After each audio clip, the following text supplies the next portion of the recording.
Selamat malam Sisi, Ade, Ayah, dan Bunda. Kita belajar lagi malam hari ini, melanjutkan cerita kita dalam gambar hati manusia. Nah, malam ini kita akan belajar tentang hati manusia yang penuh setan iblis, bisa ditolong, ya, disembuhkan atau dipulihkan jika orang ini mau percaya dan menerima Kristus menjadi juru selamatnya. Nah, sebelum Oma lanjutkan ini, mari kita lihat lagi cerita-cerita kita yang lalu, mulai dari hari pertama, ya. Hati yang berdosa ini, yang penuh setan iblis ini, bisa diubah menjadi hati seperti ini. Dan dilengkapi oleh Tuhan dengan senjata-senjata. Mulai dari helm, ketopong keselamatan, baju sirah keadilan, ikat pinggang kebenaran, pedang roh, dan perisai iman. Dua-dua itu asalnya dari firman Allah. Lalu kasut, kaki harus pakai kasut. Kerelaan memberitakan Injil damai sejahtera. Artinya mau menceritakan kepada orang lain perbuatan-perbuatan Tuhan yang besar yang sudah Tuhan kerjakan dalam hidup kita. Nah, itu hari pertama. Hari kedua kita belajar lambang-lambang dari dosa ini. Ada anjing yang menggambarkan sifat yang suka ngomel, suka bertengkar. Ada ular yang suka berbohong, licik. Ada macan yang sifat suka marah-marah. Ada kura-kura yang malas. Ada babi yang menggambarkan sifat yang rakus. Ada kambing yang menggambarkan sifat yang suka melawan. Ada burung merak yang menggambarkan sifat yang sombong. Dan itu semua diatur oleh setan iblis yang dapat tempat di dalam hati manusia. Nah, itu kita belajar di hari yang kedua, ya. Hari yang ketiga kita belajar tentang surga dan neraka. Jadi ada tempat di seberang sana sesudah meninggal, ada dua tempat yang menanti kita, yaitu surga dan neraka. Mau menuju ke tempat itu ditentukan pilihan kita waktu di dunia. Ya, sama seperti kita mau naik bis, mau jurusan mana. Kalau mau jurusan Merak, ya beli tiket ke Merak. Kalau mau jurusan ke Bandung, ya beli tiket ke Bandung. Sama, waktu mau pergi ke salah satu tempat ini, beli tiketnya dari dunia ini. Yang mau ikut Tuhan Yesus, beli tiket di Tuhan Yesus, pasti masuk surga. Yang mau ke neraka, ya beli tiketnya dari iblis. Ya, nggak usah beli, gratis dikasih. Masuk ke sini, ya. Oke, dan di sini tempatnya senang, di sini tempatnya susah. Mau pilih yang mana? Hari keempat kita belajar tentang tubuh manusia, ya. Tubuh manusia ini merupakan kesatuan dari tubuh, jiwa, dan roh, ya. Apa fungsi tubuh? Tubuh gunanya supaya kita bisa dilihat orang, bisa komunikasi. Sisi bisa lihat Oma bisa lihat Sisi. Kalau nggak pakai tubuh, hanya roh nggak bisa, ya. Nah, kalau jiwa ini fungsinya kita bisa berkomunikasi dengan diri, bicara dengan diri sendiri, ya, merenungkan, ya. Kalau roh ini untuk bicara dengan Tuhan, ya. Tuhan bicara kepada roh kita langsung. Oke. Waktu kita meninggal, yang dikubur tubuh kita, jiwa dan roh kita dibawa oleh malaikat ke surga. Nah, hari kelima, hari kemarin, ya, kita sudah belajar tentang hati yang penuh setan iblis ini, ya.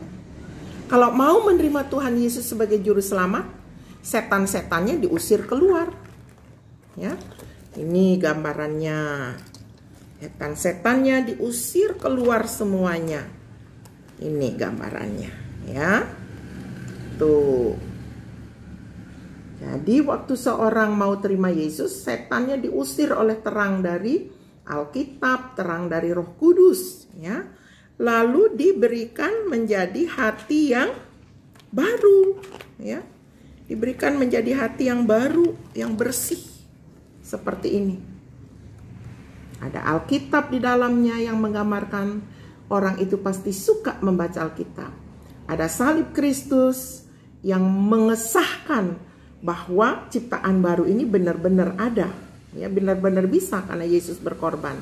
Ada Roh Kudus yang mendiami hati itu. Tadi setan iblis nggak bisa masuk lagi kecuali kitanya mau dia masuk. Ya males-males aja baca Alkitab, ya ngelawan-ngelawan aja sama orang tua. Jadi dia mau masuk lagi. Nah, mana itu gambarnya ya? Nanti Oma kasih tunjuk dulu.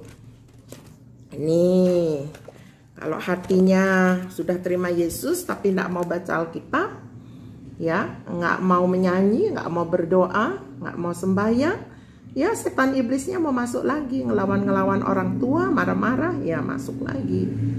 Tapi selama kita taat kepada Tuhan, hatinya tetap bersih, setannya kincuk, nggak berani masuk, karena ada Roh Kudus yang jaga di situ, ya. Kita juga tutup pintu.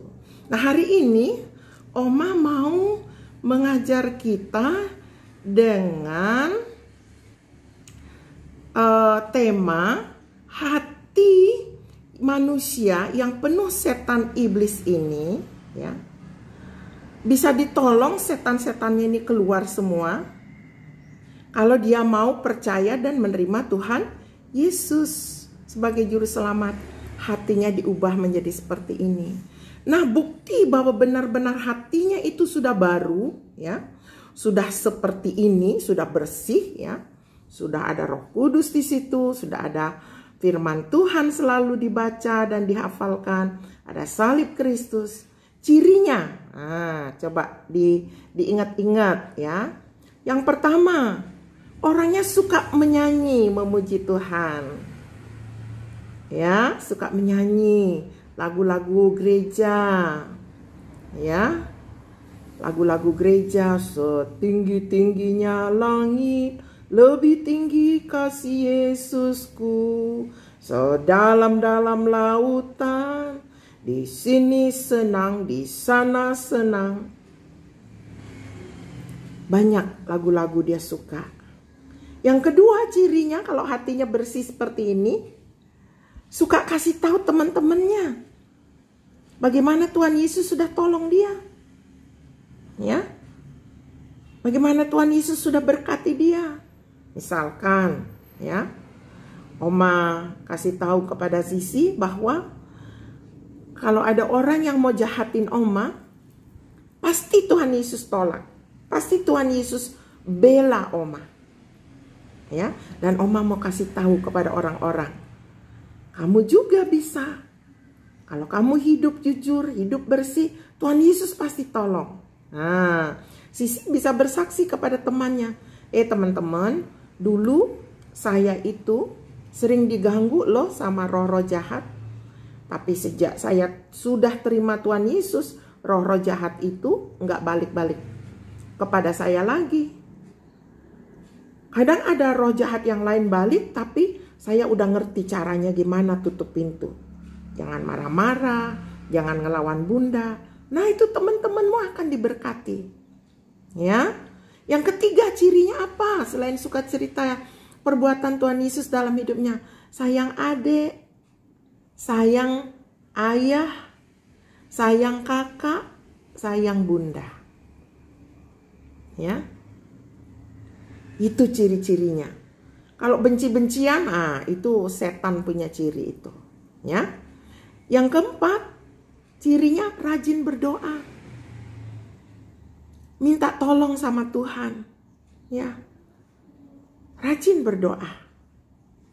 Yang kelima, orang ini yakin bahwa dijagai oleh Tuhan. Malaikat-malaikatnya selalu menjaga. Dan Roh Kudus selalu ada di dalam hatinya seperti gambar ini.